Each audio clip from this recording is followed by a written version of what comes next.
documento. E neste ano que estamos agora, a Rede tem dificuldades também. A Rede tinha 4 parlamentares, 2 parlamentares foram embora, está reduzida à metade a bancada do partido. A questão é, como é que a senhora pretende convencer os eleitores de que tem as qualidades de uma líder? Boa noite, Bonner. Boa noite, Renata, e todos que estão nos acompanhando. Primeiro, eu vejo o processo de saída das pessoas dos partidos como um processo natural, numa democracia. E as pessoas que saíram da rede são pessoas que eu continuo mantendo relação de respeito com essas pessoas e, mesmo elas estando distante da rede, eu tenho absoluta certeza que uma coisa elas concordam comigo. Os ideais que eu defendo para o Brasil são capazes de unir pessoas de diferentes partidos e pessoas da sociedade para liderar um processo político para governar o Brasil. As divergências não são divergências irresolvíveis, como às vezes a gente brinca. São visões de mundo. Por exemplo, naquela oportunidade, existia um grupo que achava que não se deveria votar favorável ao impeachment. Sim. Eu firmei o convencimento de que o impeachment era legal e, em função disso, criou-se uma divergência dentro da rede. Mas eu mantenho excelentes relações com essas pessoas e tenho por elas admiração. Mas a propósito disso, primeiro, o partido perdeu 7 integrantes, na verdade, no ano seguinte ao momento em que a senhora conseguiu finalmente criá-lo, porque isso foi em 2015, veio a criação, no ano seguinte eles saíram. Chama atenção, porque era um partido muito novo, e saírem 7 com uma crítica pesada como essa que eu reproduzi aqui, por isso a pergunta. E com relação ao impeachment, o que se deu naquela ocasião foi que a senhora apoiou o impeachment, embora o partido já houvesse dito que não havia motivo suficiente para a abertura do processo. Mas na hora de votar, também na hora da votação, os integrantes do seu partido se dividiram. Eram 4, 2 votaram a favor, 2 votaram contra. Mais uma vez,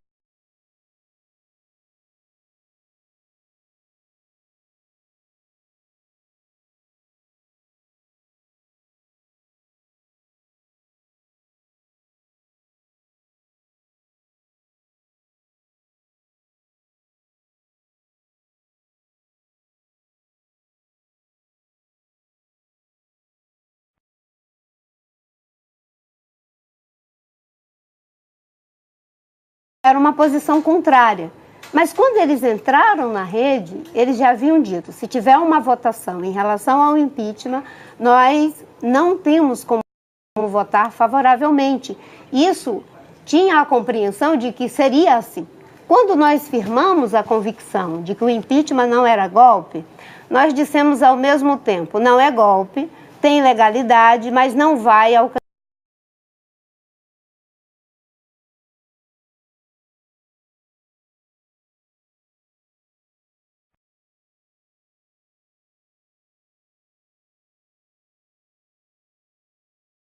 de Caixa 2, de desvio de dinheiro público, e nós defendíamos a cassação da chapa Dilma Temer. Os parlamentares saíram e nós continuamos com uma relação de respeito. Isso não tem nada a ver com falta de liderança, porque o líder não é o dono. E hoje no Brasil esse conceito de que o partido tem um dono, que regimenta as pessoas, que dá ordem unida, isso é uma visão completamente inadequada de política. Hoje a política se dá de forma mais autoral, as decisões são compartilhadas, tanto na autoria daquilo que a gente pensa, quanto na realização, e diferentemente dos partidos tradicionais, a rede tem uma vantagem. Geralmente nos partidos da esquerda mais tradicional, quem sai do partido vira um inimigo. Nós não.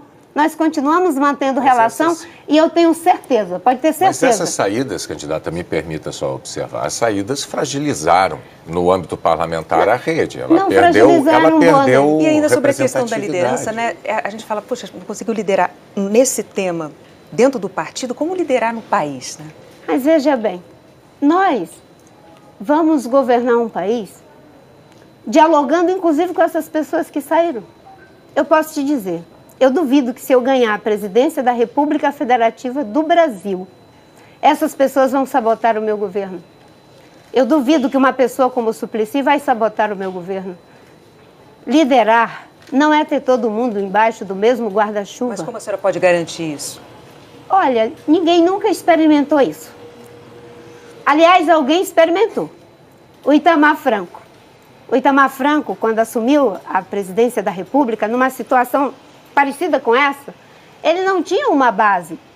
E ele conseguiu juntar pessoas de diferentes partidos e governar e fazer uma transição. Eu vou ser um governo de transição. Então, ainda falando... Durante 4 anos, eu vou governar esse país para que a gente possa combater a corrupção, fazer ele voltar a crescer e ser um país justo e bom para todas as pessoas viverem. Justamente sobre essa questão da governabilidade é preciso, fundamental, ter liderança. Ainda então, na questão da liderança, uma crítica frequente dos seus adversários é sobre a sua postura diante de temas polêmicos, mas importantes para o país, como, por exemplo, a reforma da Previdência. Quando a senhora é questionada sobre esses temas, a senhora sempre defende a necessidade de um debate, mas não apresenta uma proposta concreta. Eu me lembro, na sabatina da Globo News, tem umas 3 semanas, a senhora, diante dessas questões, sempre respondia, chegou até a responder numa sequência de 3 vezes, é preciso debater, tem que se debater. Como candidata à presidência da República, por que não assumir posturas? Mas eu assumo a postura. Posições? Sim. Se existe uma pessoa que assume posições, essa pessoa sou eu. Eu defendo a reforma da Previdência e tenho as diretrizes para essa reforma. Quais são as diretrizes? Que a gente possa encarar o problema da idade mínima, que a gente possa transitar... Mas o seu programa de governo, justamente a questão da idade mínima, ela é posta de uma forma muito vaga. Não existem detalhes importantes, por exemplo, como a idade mínima, a nova idade mínima para aposentadoria. Não é importante isso para os brasileiros saberem, por exemplo? É importante a gente dizer que vai debater a idade mínima. Mas tem gente que se incomoda com a ideia de debater porque a gente se acostumou com os pacotes. A gente vem da cultura do pacote, um em cima do outro, do povo brasileiro. Quando alguém diz que vai debater, vai dialogar, parece estranho. Mas numa democracia, isso é o normal. Mas esses 8 anos não foram suficientes para a senhora amadurecer posições tão importantes quanto essas? Sim, amadurecemos. Nós temos uma proposta, vamos encarar o problema da idade mínima. A gente está tendo pessoas que estão conseguindo viver muito mais. Isso é um debate que está acontecendo no mundo inteiro. E eu vou mais além. No problema da idade mínima, nós vamos manter a diferença entre homens e mulheres. A Universidade Federal de Minas Gerais fez um estudo de que 80% das atividades domésticas são feitas por mulheres. Enquanto a gente tiver uma cultura em que as mulheres têm sobrecarga, elas têm o direito de se aposentar mais cedo. Mas isso nós vamos enfrentar. Desde 2010, que eu defendo, 2010, quando ninguém debatia isso, que a gente tinha que transitar para um regime de capitalização e contribuições. Agora, nós sabemos que com o problema do déficit público, essa transição tem que ser bem construída, mas devemos ir para um regime de capitalização e combater os privilégios. A Previdência não pode permitir que no Executivo você tenha aposentadorias que são muito altas, no Legislativo você tem aposentadorias muito altas, no Poder Judiciário, comparada à iniciativa privada, que é em torno de R$ 1.500. Isso são diretrizes gerais. Agora, o governo Temer, sem debater, discutindo apenas com um lado, disse que ia fazer a reforma e não fez. Mas sobre essa questão já foi bastante debatido. Será Sim, mas é um problema muito complexo. Não se pode achar que algo que mexe com a vida de tantas pessoas pode ser feito assim a toque de caixa. Numa democracia, a gente tem que se dispor a dialogar com empresários, dialogar com trabalhadores, com os especialistas. E quando a gente entende do processo político, a gente sabe que resultado é tão importante quanto o processo. Agora, é verdade, mas isso não significa a reforma que foi seja... inviabilizada, você sabe por quê? Foi inviabilizada porque o governo esqueceu o processo na reforma trabalhista.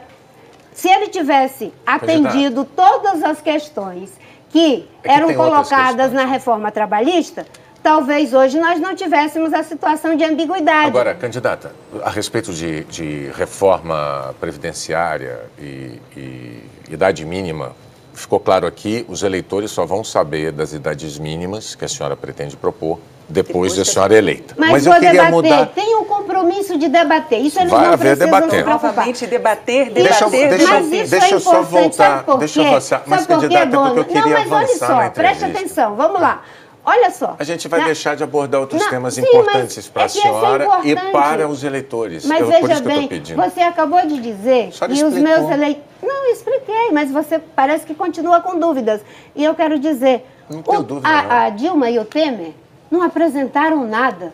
Não tem legitimidade, não tem credibilidade, jogaram um pacote na cabeça do povo brasileiro discutindo só com os empresários. Eu estou dizendo... Então. Quem votar em mim sabe que eu vou ouvir especialistas, vou ouvir empresários e trabalhadores para a gente poder fazer algo que é importante de resolver, a reforma da Previdência. Eu queria falar agora de outro assunto. A gente vai entrar agora na seara da corrupção. Na eleição passada, a senhora obteve 22 milhões de votos e aí, no segundo turno, a senhora declarou apoio ao candidato do PSDB, Aécio Neves, que se tornou, depois daquilo, réu por corrupção passiva e por obstrução de justiça. O que é que a senhora tem a dizer aos eleitores que votaram em Aécio Neves por causa da sua recomendação? Hoje, com as informações que vieram pela Lava Jato, não teria declarado meu voto ao Aécio. E acho que muitos que votaram no Aécio... Mas havia o aeroporto de Cláudio, candidata. Durante a eleição, isso foi debatido, o aeroporto de Cláudio era um problema da campanha de Aécio Neves. Antes da senhora declarar. Mas veja bem, nas eleições de 2014, acho que a maioria das pessoas conscientes acabaram votando em alguém. Nós mesmo aqui, cada um de nós votou em alguém. Mesmo com tudo que tinha, alguém escolheu um candidato de segundo turno. Mas eu tenho certeza que muitos de nós aqui não teria votado se tivesse as informações da Lava Jato. Não era Lava Jato, mas havia, como eu disse, o aeroporto. Deixa eu dizer, nessa mesma eleição... todo mundo votou, Bonner. Nessa mesma... Eu hoje não Aécio votaria. Neves perdeu a eleição. Não votaria nem Aécio, nem Dilma. A Lava Jato mostrou que todos eles praticaram crime de caixa 2. Aí chegamos à próxima questão. Porque nessa mesma eleição, a senhora era candidata a vice de Eduardo Campos e se tornou a candidata à presidência após a morte dele. No ano passado, Eduardo Campos foi citado em delações da Odebrecht, em delações da JBS, por ter recebido propina em campanha. A senhora não desconfiou de que havia dinheiro demais na campanha do Partido Socialista Brasileiro. Se eleita, a senhora vai ter que formar um governo. Os eleitores gostariam de saber se a senhora, nesse período, desenvolveu mecanismos mais eficientes de avaliação das pessoas com quem a senhora pretende se aliar. Porque no caso de Aécio e no caso de Eduardo Campos, a senhora não teve como saber antes que havia esses problemas. Para formar sua equipe, a senhora vai estar segura? Tem mecanismos de evitar que se repita essa situação? Com certeza. Quais mecanismos? Com certeza. Aliás, você tocou num assunto aqui. Há 4 anos atrás, o Eduardo estava sendo entrevistado por vocês. No dia seguinte, nós o perdemos, para sempre, numa tragédia. E eu quero aqui, mesmo com as denúncias que existem, dizer o seguinte: a Justiça está investigando, e como ele está morto, não tem como se defender, e muito menos, se porventura for culpado, pagar, porque já não temos mais a sua vida. Eu não tenho compromisso com erros, não tenho.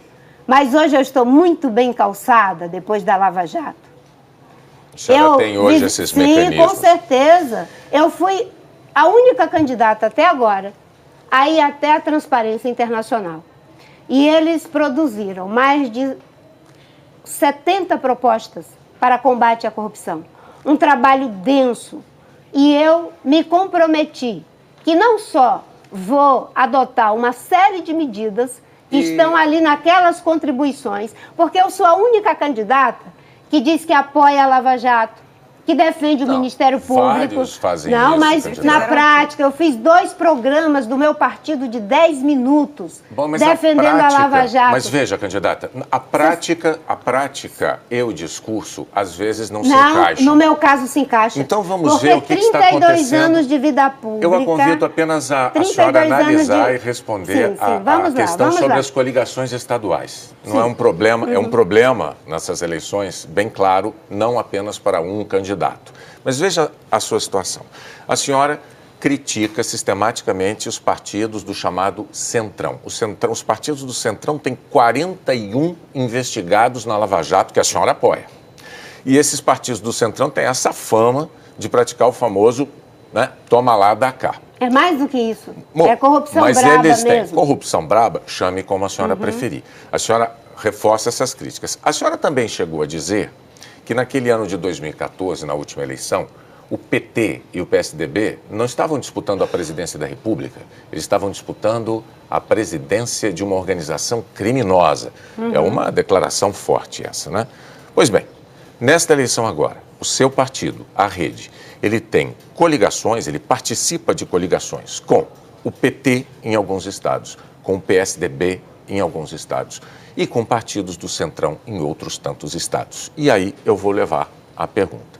Diante destas coligações, o eleitor não pode achar que aquelas críticas fortes que a senhora fez eram insinceras e até oportunistas? Não. Porque o que atesta a minha vida e o meu compromisso são mais de 30 anos de vida pública. Deputada, senadora, ministra, sem nenhum envolvimento em casos de corrupção. No plano nacional, não estamos coligados com nenhum desses partidos. Mas em cada um desses estados? Não, não é em cada um, não. São em alguns estados. São muitos candidatos. Não são. Olha, eu poderia... Vou te dizer, no Rio Grande do Sul. No Rio Grande do Sul... É um deles. Não, vou falar, eu mesmo falo para você. No Rio Grande do Sul, nós estamos coligados com um jovem que foi prefeito de Pelotas e esse jovem, sobre ele não pesa absolutamente nada. Eu sou inteiramente coerente. O que é o que eu tenho dito? Eu tenho aqui uma lista, candidata. Se a senhora quiser, eu posso dar essa lista rapidamente. Vamos lá. Vamos lá. O seu partido, a Rede, está coligada com o MDB de Michel Temer no Espírito Santo. Em 3 estados brasileiros, a Rede está coligada com o Partido dos Trabalhadores, em Tocantins, em Roraima e na Paraíba. Em 4 estados, o seu partido está coligado com o PSDB, Maranhão, Amapá, Goiás e Rio Grande do Sul, que a senhora mencionou. E em 7 estados, com partidos do Centrão, Tocantins, Roraima de novo, Paraíba de novo, Amapá de novo, Goiás, Rio Grande do Sul e no Rio de Janeiro. São muitos estados em que a Rede está associada, está coligada, por assim dizer, a partidos que a senhora critica muito veementemente. Isso não lhe parece incoerente? Veja, olhando da forma como você coloca, passa essa impressão ao telespectador. Mas as pessoas que conhecem a minha trajetória, o que eu tenho dito? Pessoas boas. Aliás, tem gente que até está me copiando agora. Pessoas boas, desde 2010, eu digo, existem em todos os partidos. E que nós não podemos fazer recortes partidários. Ouvimos isso ontem aqui do candidato do PSDB. Você está dizendo quem está copiando. E que pessoas boas existem em todos os partidos. E que se a gente for olhar para os partidos, fica muito difícil qualquer tipo de diálogo político. Mas a gente tem que olhar para as pessoas, para a trajetória das pessoas. Pegando o caso do jovem candidato ao governo do estado do Rio Grande do Sul. Mas não vamos particularizar, candidato. Mas eu não vou desabonar o jovem. Não é eu isso. Estou dizendo que ele é uma pessoa de bem. Se você for para o Amapá, qual é a denúncia de corrupção contra o candidato? Não se trata disso. Não é com partidos bons. É que a senhora fundou um partido exatamente para se diferenciar, era esse o discurso. Mas esse é o diferencial. Para se diferenciar daquela salada de partidos, aquela bagunça. Mas aí chega numa eleição como essa. Mas o recorte não é partidário. Mas a Rede está mergulhada nisso agora. Não está, Wanda. Não está. Pelo contrário, nós criamos um partido já dizendo desde o início, não vamos sacralizar partidos. Pessoas boas tem em todos os partidos. E se eu ganhar, eu vou governar com os melhores de todos os partidos. Esse é um discurso que eu falo desde 2010. Então, aproveitando esse conversei com essas pessoas e elas não desabonam. A nossa aliança ela é programática, baseada em trajetórias de vidas. E a Rede é um partido pequeno. É engraçado que as pessoas cobram numa hora. Mas a senhora não tem alianças, não tem coligação. Quando eu faço alianças com aqueles que sobraram dessa miscelânea de corrupção, aí as pessoas me atiram em rosto. Mas ainda falando então sobre coerência, não tem quando nada a ver. Sim, pode quando falar. A senhora saiu do PV, a senhora saiu sob a justificativa de que precisava manter a coerência. 7 anos depois, a senhora escolhe justamente um integrante do PV para ser seu vice na chapa, aí a candidatura à presidência da República. O Partido Verde de hoje é o mesmo de 2011, até o presidente do partido, inclusive, é o mesmo. A senhora desistiu da coerência? Continuo coerente, porque o Eduardo, o Jorge, nós nunca tivemos divergências. A minha saída do PV tinha a ver com a visão de processo em relação a que eu queria muito que o PV se tornasse um partido em rede. Mas a cultura política da direção do PV entendeu que não.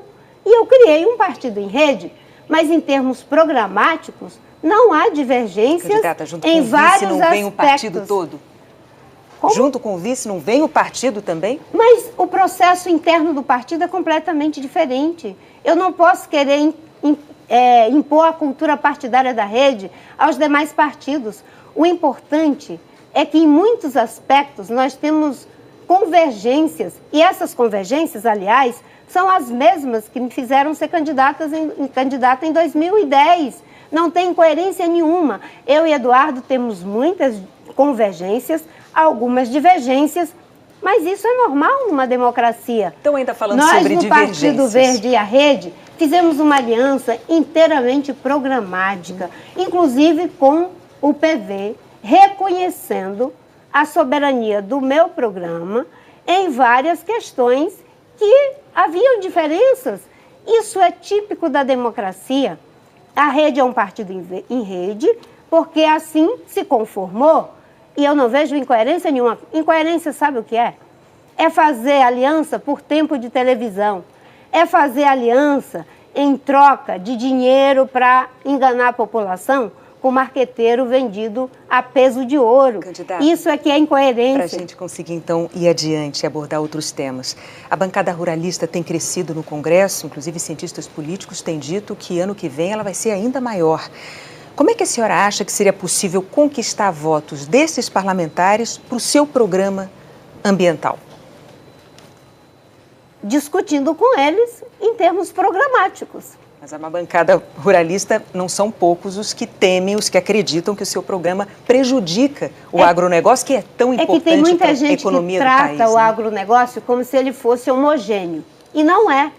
Hoje tem muita gente que já está fazendo o dever de casa. Tem muita gente que quer fazer. Eu tive ontem lá no encontro da Confederação Nacional da Agricultura e fui muito bem recebida pelas minhas teses, pelas minhas ideias de uma agricultura de baixo carbono, de financiar cada vez mais a agricultura ABC, que introduz novas tecnologias para evitar... sobre essas críticas que existem em um número grande de parlamentares dentro da bancada ruralista, que é um fato, né? Inclusive ainda deve ser ainda maior no Congresso ano que vem. O que a senhora tem a dizer sobre isso? Eu fui ministra do Meio Ambiente e dialogava com todos os partidos e com todas as bancadas. Mas havia críticas à lentidão de licenciamento ambiental nessa gestão. Não é verdade, Boni. Não é verdade. Candidata, a senhora foi advertida, inclusive, pelo então presidente Lula. A senhora foi admoestada. Advertida? Admoestada? É. Bem, isso faz parte da lenda e do processo de desconstrução. Eu, quando entrei no Ministério do Meio Ambiente, tinha mais de 40 hidrelétricas que não tinham licenças. Aquilo que foi competência do IBAMA, nós limpamos a pauta. E o que não dava para fazer, nós dissemos claramente aos empreendedores. Não dá para fazer, como foi o caso de Tijuco Alto. Você quer saber de uma coisa? As licenças mais difíceis foram na minha gestão. A senhora não tem autocrítica? A sua, não, eu digo especificamente a sua gestão nesse período do governo Lula. Porque se a senhora disser, não, eu fiz o que era para ser feito, é um recado que a senhora está dando para parte do eleitorado de dizer o seguinte, olha, aquelas pessoas que querem que o licenciamento ambiental seja feito para proteger o meio ambiente, mas que seja feito com mais celeridade para respeitar também a urgência da necessidade de geração de empregos com esses investimentos, essas obras todas. Mas isso foi feito, Bonner. Isso foi feito. A senhora ficou é o recado que a senhora dá. A senhora ficou satisfeita com aquele ritmo que a senhora imprimiu ao licenciamento que as pessoas ficam ambiental. falando de algo que não é o seu caso, é claro, que elas não conhecem. A hidrelétrica de Santo Antônio Geral foi dada durante a minha gestão, um dos licenciamentos mais difíceis. Agora vamos a outro mais difícil ainda, que estavam tentando licenciar desde o Império. A transposição do Rio São Francisco. A BR-163. Você sabe por que foi feito? Porque tinha capacidade técnica.